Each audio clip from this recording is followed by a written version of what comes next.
Hello dear ones, how are you? I hope that you all have been taking care about yourself as well as enjoying your studies with the help of English classes Sanjeev Goswami. आज इस video में हम लोग सीखेंगे the art of answering unseen passage और unseen paragraph. किसी भी exam में जब कोई बड़ा सा पैसेज होता है, कंप्रहेंशन होती, ये बहुत ही इंपॉर्टेंट भी है, मैं पहले बताना चाहूँगा।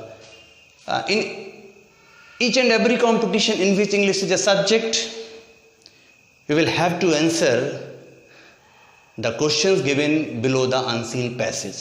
किसी भी कंपटीशन में जहाँ इंग्लिश आती है वहाँ पर बड़े बड़े पैराग्राफ्स, बड़े बड़े passage, sometimes it is about 2-3 pages और मोर देन दिस, 2-3 पेज से बड़े बड़े पैराग्राफ भी आएंगे। तो आपको किस तरह से उनके आंसर पिक करने हैं आज इस वीडियो में मैं आपको बताने की कोशिश करूँगा।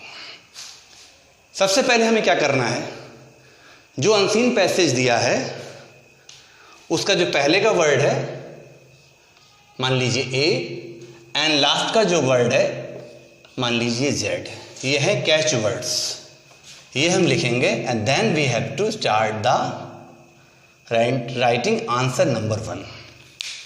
जहाँ तक इंटरमीडिएट में या किसी और 10th क्लास में या किसी भी बोर्ड के एग्जाम्स में जो अनसीन पैराग्राफ्स आते हैं, कहीं भी आते हैं, तो उसमें 2-3 सेक्शन होंगे। फर्स्ट सेक्शन क्या होगा कि you have to answer 1, 2, 3, 4 questions about the passage. वो जो अनसीन पैसेज है उसको हम एक बार पढ़ेंगे, ठीक है। You will get the understanding of the story near about 10, 15 और 20% और सो। आप उस कहानी का 15-20% समझ लेंगे। When you again read the same story, you will get near about 40% of the story. आप दोबारा जब पढ़ेंगे तो लगभग 40% आप स्टोरी की कहानी को समझ लेंगे। If you have time, you have to read the story again. अगर आप पे समय है तो प्लीज़ एक बार और पढ़ लें, अगर नहीं है तो इतने से काम चलाएं। तो पहले तो हम जो लंबा रास्ता है वो सीखेंगे कि कहानी को अच्छे से समझना और जो उस स्टोरी में इम्पॉर्टेंट इंसिडेंट्स हैं। फर्स्ट लाइन ही इंपॉर्टेंट होगी। जैसे एक स्टोरी हम मान लीजिए, एक बहुत मशहूर एक कहानी है फ्लोरेंस नाइटिंगेल, टिपिकल में है एक नंबर 1 की अनसीन पैसेज, वो हम अक्सर कराते हैं क्लास में। तो आप सबसे पहली लाइन में Florence Nightingale was born in Italy underline कर दिया। फिर 2-4 लाइनों बाद फिर एक कहानी आती है कि she was shocked to see the arrangements in the London hospital, फिर अंडरलाइन कर दिया। फिर आएगा she went to Germany and learn nursing, फिर अंडरलाइन कर दिया। तो we have to underline all those important incidents and information given in the paragraph, given in the passage और अनसीन पैसेज। तो उस अनसीन पैसेज में या उस पैसेज में जितने इंपॉर्टेंट पार्ट्स हैं, जितने इंपॉर्टेंट इंसिडेंट्स हैं, इंफॉर्मेशन से हम उन्हें सबको अंडरलाइन करते चलेंगे। Finally we get near about 7, 8, 10 lines which are the outline of the story. इस तरीके से हम उस अनसीन पैसेज की आउटलाइन को पकड़ लेंगे, ठीक है। तो this is the structure about the story is completed, story is made. जिस इन स्ट्रक्चर पर वो कहानी बनी है, मैन्युफैक्चर हुई है, बनाई गई है, तैयार की गई, ठीक है। अब हमें क्या करना है, हमें क्वेश्चन के टाइप देखना है। जैसे एक क्वेश्चन आ गया, कुछ क्वेश्चंस आते हैं जो हु से स्टार्ट होते हैं। Who was Florence Nightingale, short में लिख दे रहे हैं, ठीक, Nightingale. This is the easiest type of question. जो सारे क्वेश्चन हु से स्टार्ट होते हैं, हमें सबसे आसान तरीका है इसका, आपको हु हटाना है और जो आंसर है वो रख देना है यहाँ पर। तो हम जब पहली लाइन ही पढ़ेंगे तो हमें पता लगेगा कि फ्लोरेंस नाइटिंगेल कौन थी। तो हम तुरंत यहाँ से लिख देंगे फ्लोरेंस नाइटिंगेल, शॉर्ट में was a nurse who was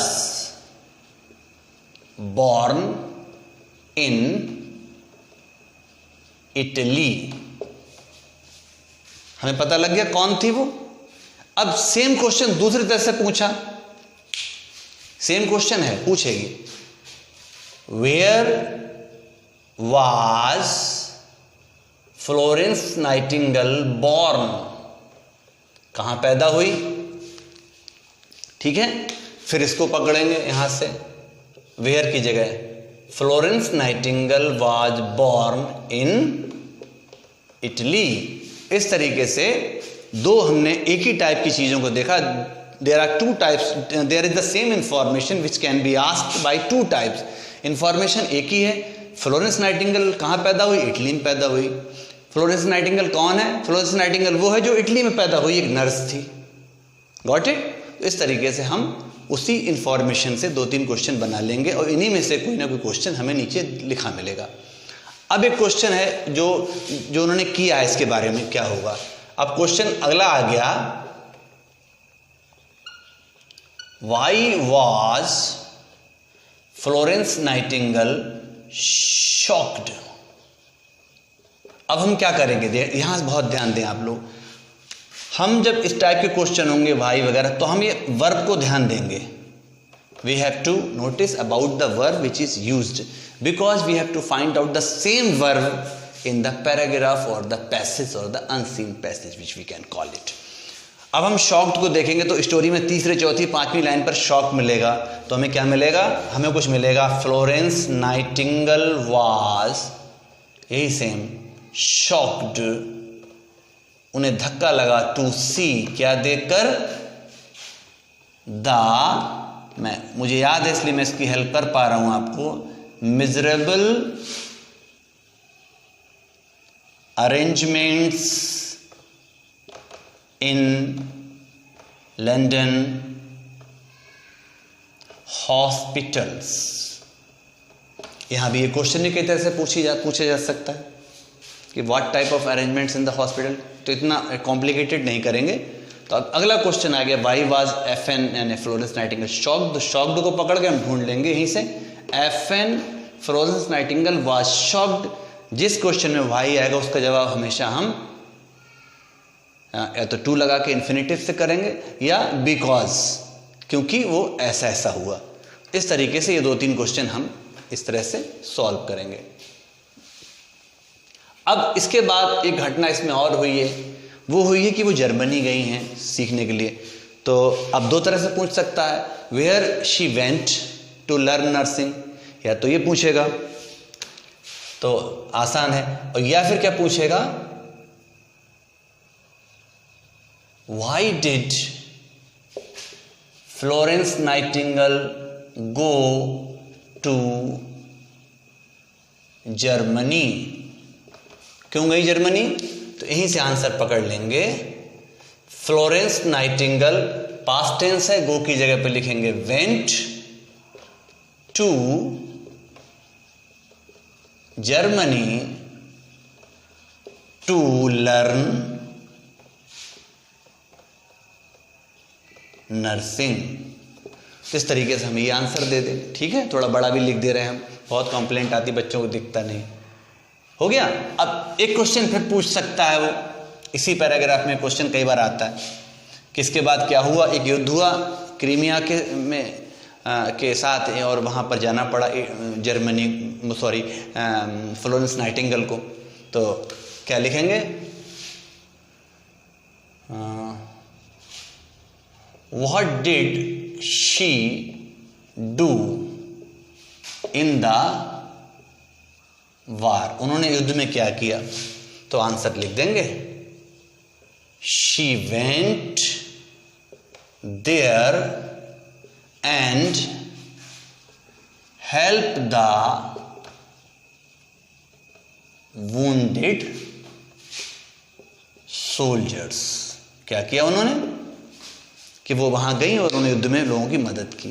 फिर एक क्वेश्चन क्या है, उनका नाम क्या दिया लोगों ने, तो एक ये क्वेश्चन होगा, what did people call her, तो लोगों ने क्या नाम दिया, यहीं से आंसर उठा लेंगे, people called her the lady with the lamp. लोगों ने ये कहा। तो these are the question, these just not these are only the question, these types of question can be asked from any unseen passage or paragraph, and by the using this trick, this method, you can answer each or and every question given below the unseen passage. ठीक है, अब अगली चीज के बारे में जरा बात करें।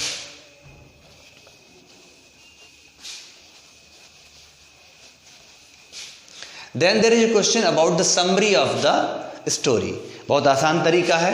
हम क्या करेंगे, एक हेडिंग लिखेंगे यहां पर,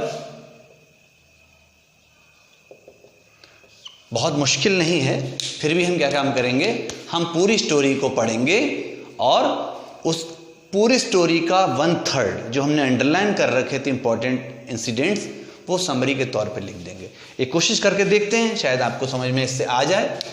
तो शॉर्ट में लिख देंगे, Florence Nightingale was born in Italy, पैदा हुई। देन वो जितनी इंपॉर्टेंट अभी लाइनें क्वेश्चन के आंसर थे ना, you will surprise to know that all the answers given of the questions which you have given, this all is the summary of the story, this all is the whole story, यही सारी कहानी है, कह सकते हैं this all is the outline of the story. तो अगला क्या हुआ, she was shocked to see the miserable arrangements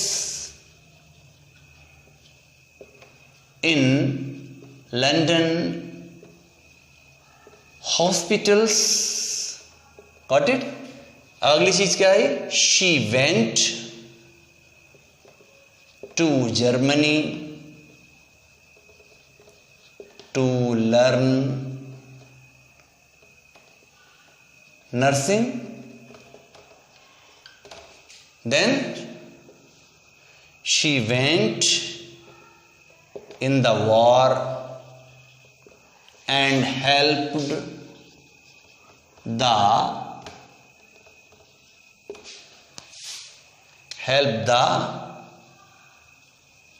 wounded soldiers.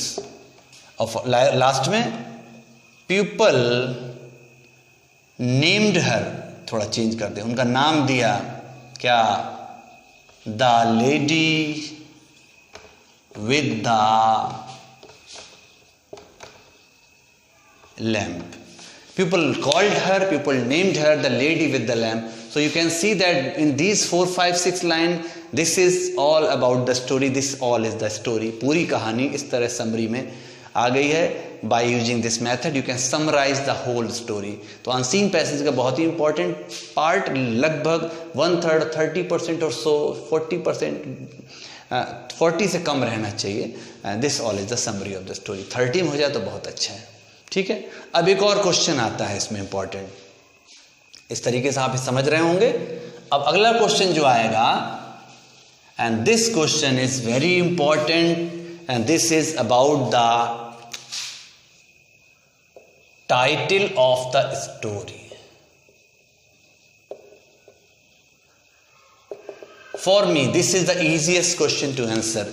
मेरे लिए ये सबसे आसान सवाल है, बिकॉज इसके जो आप जवाब देंगे वो सब सही है. जैसे आपने इसका एक आसान जवाब दिया, सबसे आसान कोई दे सकता है, अ ग्रेट लेडी. टाइटल सही है ये. अ ग्रेट नर्स सही टाइटल है. लेडी विद द लैम्प सबसे कॉमन टाइटल है, खूब पसंद किया जाता है, लोग यही रखना चाहते हैं. 1, 2, 3. या कुछ नहीं है तो एन आइडियल लेडी ना अच्छा लगे, एन आइडियल नर्स. और आसान, अ काइंड हार्टेड लेडी. कुछ तो लिख सकते हैं ना. सो पूरी स्टोरी के हम एक दो बार पढ़ने के बाद हमें पता चल ही जाता है what is the story about and what is the main character of the story, what is the basic element of the story. इस कहानी के अंदर तथ्य क्या है, इस कहानी के अंदर कंटेंट क्या है, इस कहानी का सार क्या है, और ये कहानी हमको कहना क्या चाह रही है। जिस तरह मैं थोड़ा और क्लियर कर दूं, जिस तरह हम जूस निकालते हैं ना जूसर से, तो जो हम उसका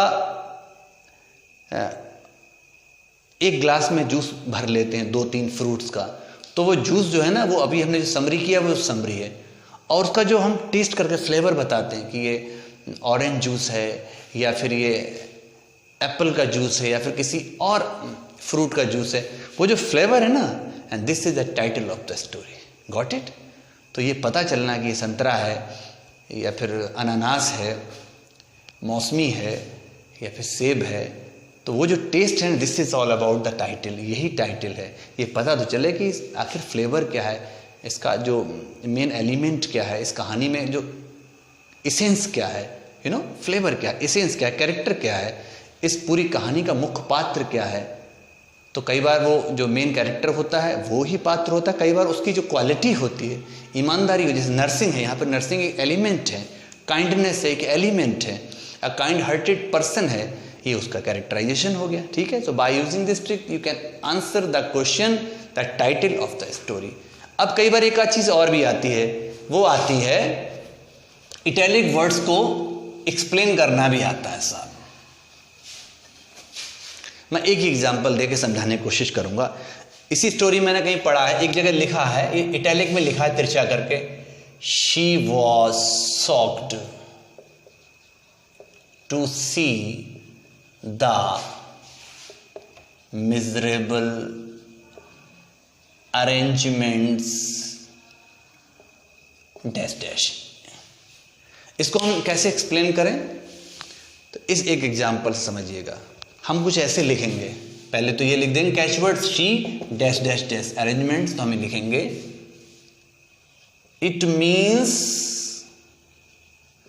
that the arrangements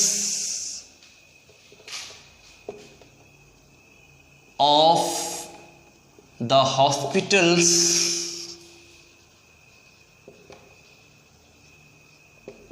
in London those days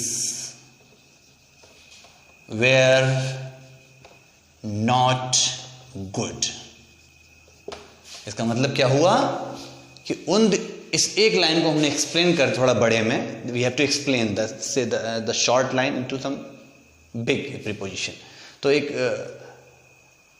it means ऐसा लगता है, इसका अर्थ ही हुआ कि उस समय जो अरेंजमेंट्स थे हॉस्पिटल्स में लंदन में वो अच्छे नहीं थे। That's why she had to shock, she was shocked to see the arrangements of those hospitals in London were not good.